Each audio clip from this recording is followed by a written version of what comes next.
Thank you. I was just listening to Kevin from the Wales Parliament, and I think some of the features we are probably sharing. I'll come back to that. But first of all, let me introduce one of our mobile communication system in which each and every individual constituent will have access to the legislature of the corresponding MP. And he or she actually, once he or she enter her ID, he or she directly will be connected through our website with the corresponding MP, and that MP will be able to answer the question and take, whatever actually the corresponding constituent is asking. He can reply as well, and so on. But that is going to be a very interesting application, and we are just about to launch it. But let me go to my main topic, that is the e-Parliament in the Khyber Pakhtunkhwa Assembly, Khyber, Pakistan. Actually, I had dreamed, I joined this institution, this parliament. This is the assembly, provincial assembly, it's not the parliament. It's the local provincial assembly. And in 1994, there was a joint project by the USAID and the Asia Foundation, in which actually the computerization of provincial assembly of Khyber Pakhtunkhwa, by that time it was NWP, Northwest Frontier Province. Now it is renamed as the Khyber Pakhtunkhwa Province.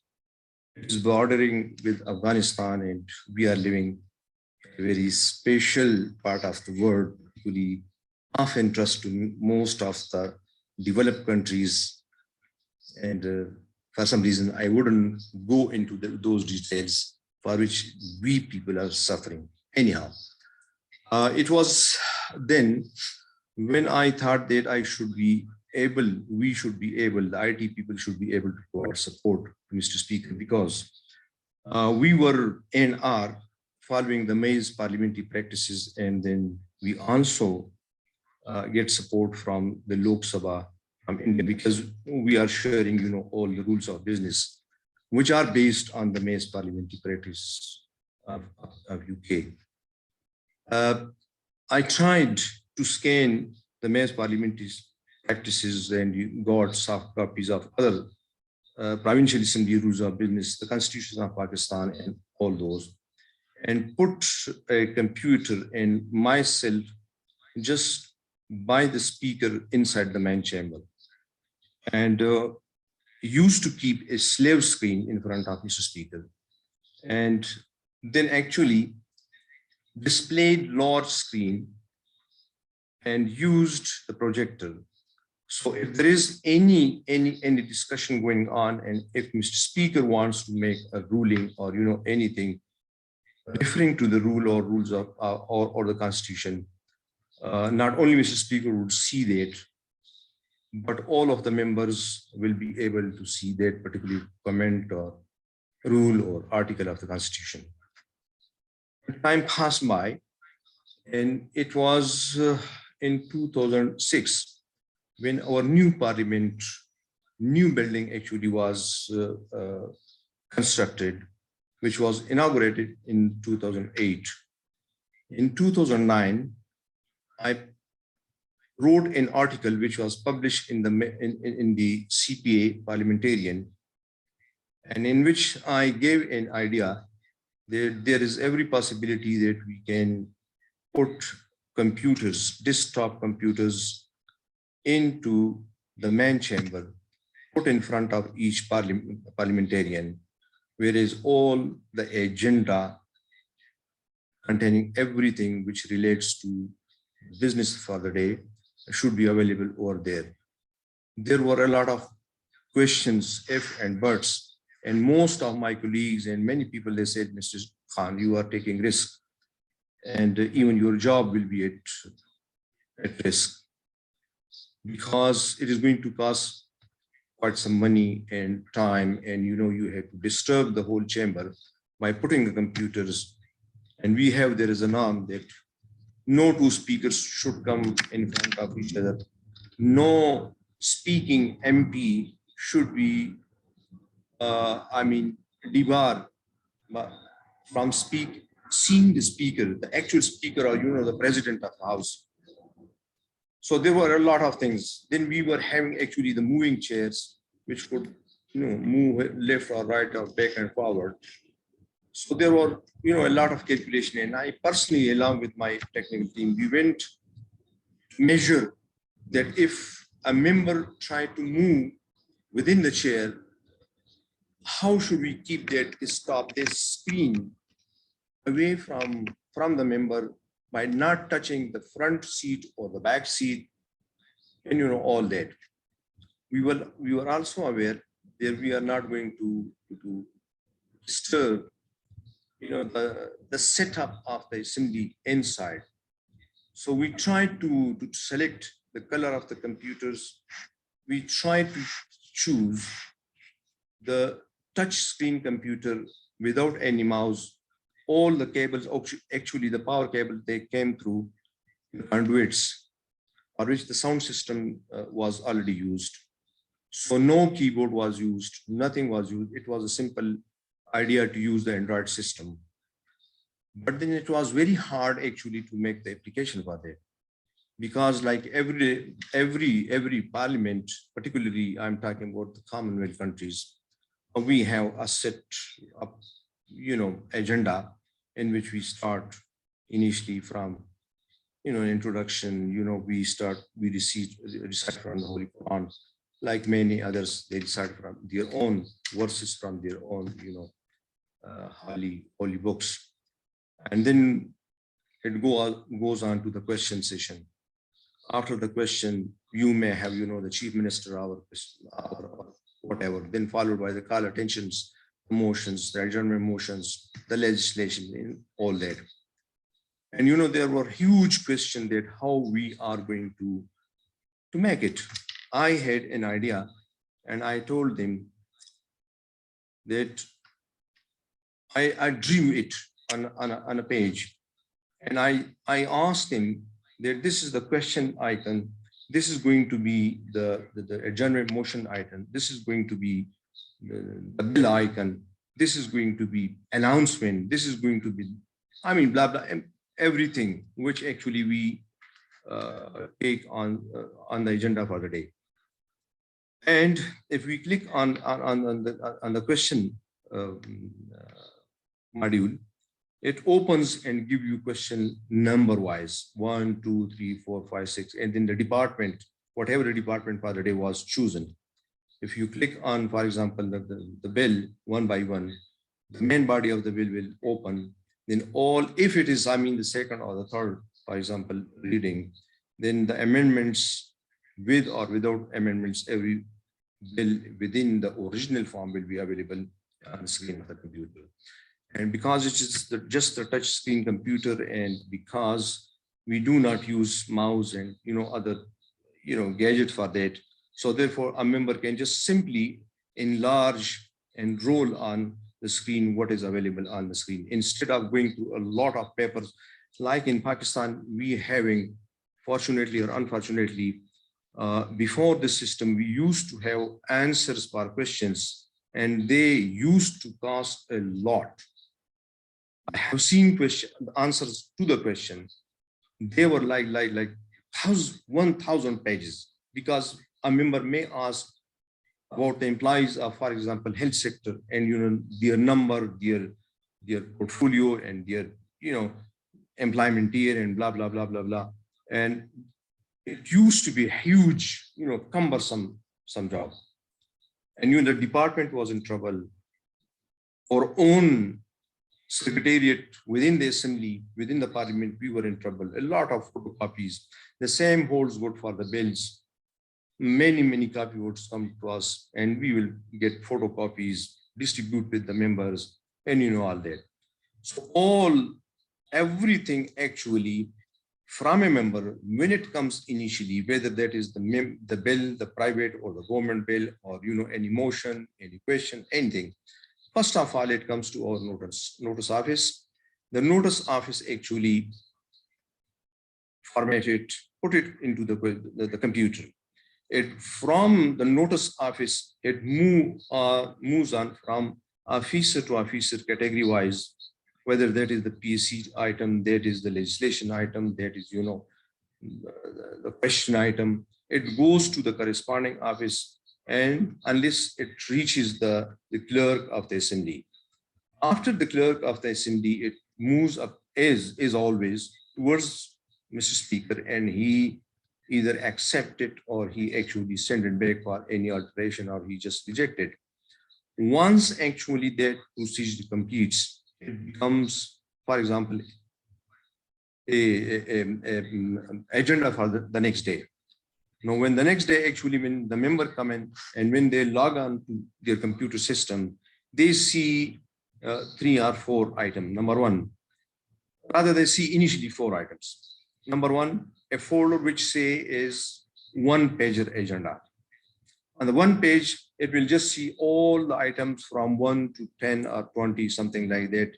Number 1, 2, 3, 4, 5, 6 questions, adjournment motion, current motion, the bills, and so on and so forth. Then the next icon is actually the detailed agenda. Within the detailed agenda, it goes item by item, like questions first. So if you you just put your finger on the question, it will open up and it will start from the question number 1. If the question belongs to me, I will just put my finger on the question and I will see the question followed by the answer coming from the department. I will start reading if it is a start question or unstart question. The way we used to or a member used to deal with the paper, he or she is going to do it on a computer. Now, there is one area. The other is, for example, if a member did not come, for example, in the last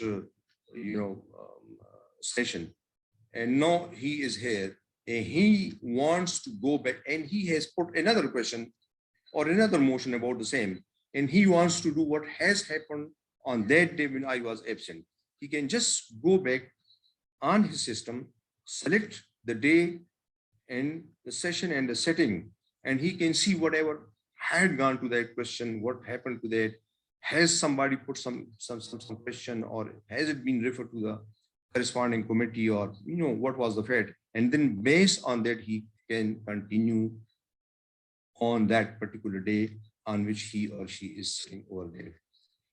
Now, this system, it was completed in 2017, and when we studied, there was a system in Portugal, in Wales, in Saudi Arabia, for that matter, they were using computers. In Iran, they were having computers on the disk of the member, but they were just 1 pager. In most of the cases, there was just 1 pager in which the speaker and the member would go one by one, that Mr. So and so, first, second, third, and whatever, and then everything was actually like just reading from the computer. What we did actually, from the staff of the assembly, the secretariat, to the speaker and to the main chamber, each and everything is absolutely paperless. There is nothing. Paper is there to be used. Some of my friends, they say list paper. Paper, of course, we use for small things and for record. For example, if anything goes to Mr. Speaker does not have the time to actually open his computer from home or anywhere and actually admit or reject or give some suggestion on that. So personally, what happens, the secretary to Mr. Speaker, he print out the last page of a bill or any motion, he explains it to Mr. Speaker, and just on that he writes from Mr. Speaker to allowed or disallowed or whatever. He keeps it in record, and then he opens the account of Mr. Speaker, and from here he writes the same thing what Mr. Speaker has written on the piece of paper.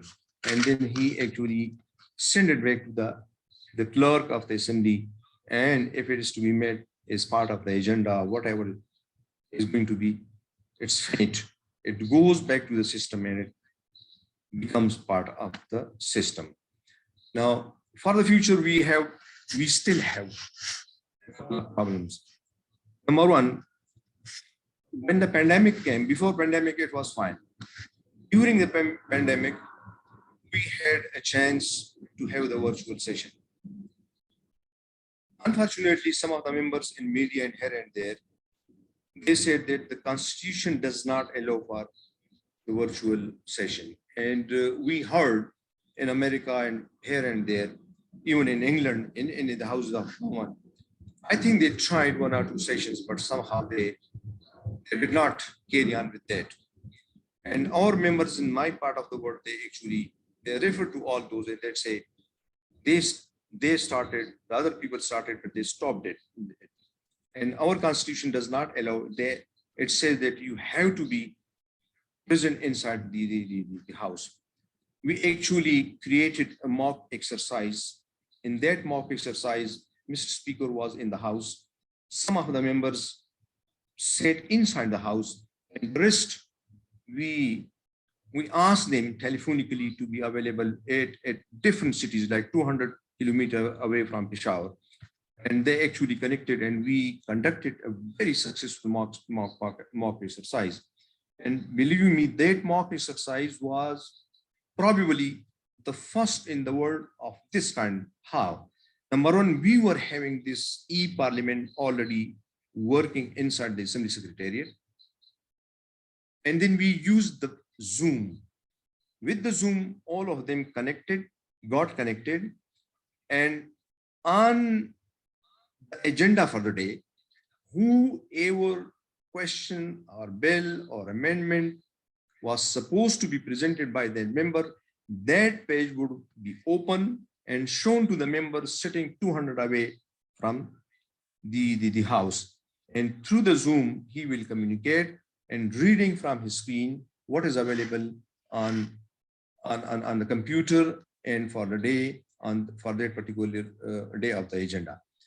Now, there is a question that if we have this system, so we can online access the system from other cities, absolutely fine. But we are afraid so far we do not have a complete security system. Yet if we open it to the internet or extranet, we are worried about hacking. We are planning and trying to provide some hardware and software filters and firewalls, in which if we allow people from abroad, even abroad, they would be able to access our system and they would be able to work if they were sitting in the Assembly Secretariat. In 2019, October, I presented it as a paper in Kampala, and actually all of the clerks of the different part of the world, particularly the Commonwealth, they appreciated it, and actually they have been contacting me, and I'm trying to help them and give them access to my system in the way we have done it. So this, we think, is something unique because everything is there. No piece of the legislative work which is being actually done within the chamber is out of its scope. Everything is available over there. And then the member also can see the agenda of the next day as well. And a member can also see, like, for example, 15 years back, what happened to a question somebody had asked on the same topic in that particular time, and what was the answer, what had happened to him, and from where should I start? I think if the time is over, I'm available for the questions, please.